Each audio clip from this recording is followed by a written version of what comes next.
welcome to my YouTube channel. Hopefully this is the first of many vlogs that I'll be making for you. A lot of you are following me because I used to own a business called Nat's Kitchen where I made delicious bakes and I used to sell them all over the UK. A lot of you follow me because of my cussing, because I use the C word an awful lot. So if you don't like cussing, if you don't like a little bit of spunk, then I'm not for you, but that's okay, we're not for everyone. So I sold Nat's Kitchen, we moved to Zimbabwe. A lot of you are like, why?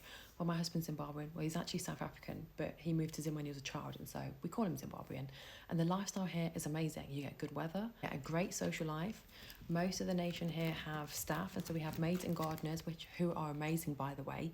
So that means we don't have to do any cleaning, cooking, washing, ironing, and it just frees up so much time. What am I doing now with my life? Well, obviously I'm sponging off my husband because I don't have a job, but I do aesthetics, and I also do some more gluten-free baking that I sell at a market most weekends, just to earn a bit of extra cash. Because when we moved here, we sold our house in the UK, we moved into James's mum's house, so James's childhood house.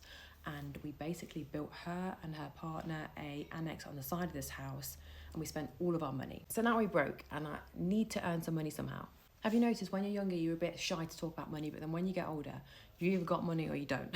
Right now we're broke, and I am working, doing some side hustles, but that's okay. We're getting by, we've got food in our tummies, we're able to pay our staff, so we're not that broke, we're paying our bills. Just can't afford to buy that fake Chanel handbag or a couch for our living room yet, but we'll get there, we always do. We moved to Zimbabwe in March 2024, so we've been here over a year now.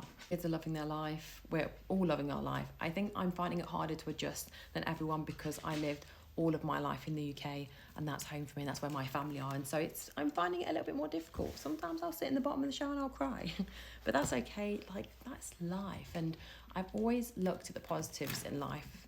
If you look at negatives, then you're just gonna be depressed. Always look at the positives, find the silver lining. Some other people have now started following me because of my gastric sleeve journey, and there's been a lot of controversy over that. I had it done in the UK at a place called Tonic Surgery, they're amazing. And I started off at 13 stone 12, which for me is my heaviest weight. A lot of people say, oh, only 13 stone, only BMI of 32. I didn't know you could have one of that size. You can.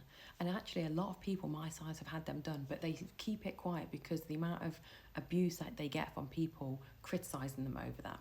I'm not going to wait until I'm 20, 30 stone to get something that I want, when I could just do it now, not have to deal with the loose skin. I've always been a chubby kid. I've dieted from a very young age, and so I was already in that sort of poisonous world of dieting.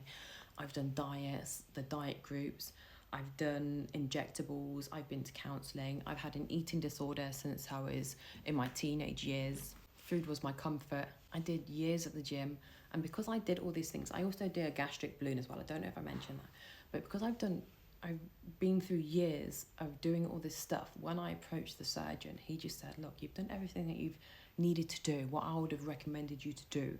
So I'm going to go ahead with this. And you know what? Since I've had the gastric sleeve, the food noise isn't there anymore. I am such a foodie and I love food so much. And that is just me being greedy. When I eat something, it's so delicious and I enjoy it so much, and I'm just eating. But now I've had my gastric sleeve, I can't do that. I eat something that's so delicious still. I still love food, guys. That's just, I'll always be that way. But now my body's like, okay, let's finish now. You're gonna start hurting. And it's so right. I can now stop when I need to stop. There's no food noise telling me eat. The comfort eating is now gone.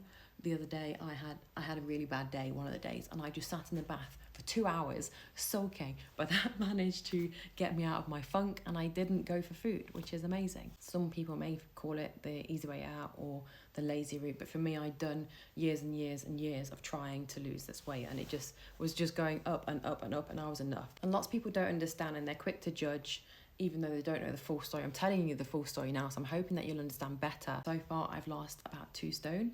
My weight has come to a standstill.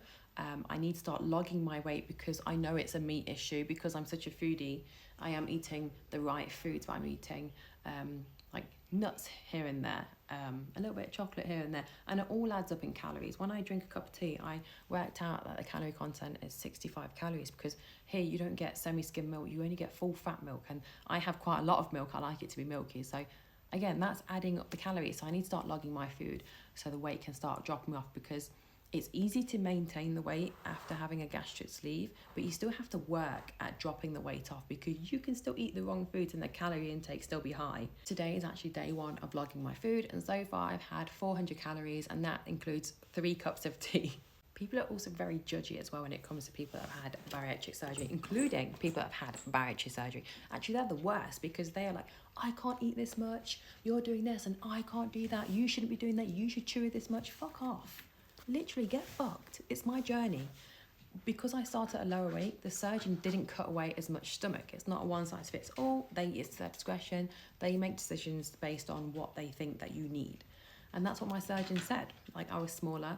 If I had any more stomach cut away, I probably would have got too small and been super ill. I still want to lose another 2 stone. But because I train at the gym 4 times a week, I'm not going to go based off weight solely. I'll keep losing weight, hopefully, with my logging. And I'll go on how I feel at a certain point. I think that's all I need to say on my first vlog. I've told you that I had a business, I sold it, moved to another country, got a gastric sleeve. Can I ask you some questions? Whoever makes content, what's the best equipment to use when making content? Is it just your phone or is there special devices? And also, what's the best app to edit content as well? Because I'm currently using TikTok and I'm gonna move over to the other channel, but let me know. Love you, bye.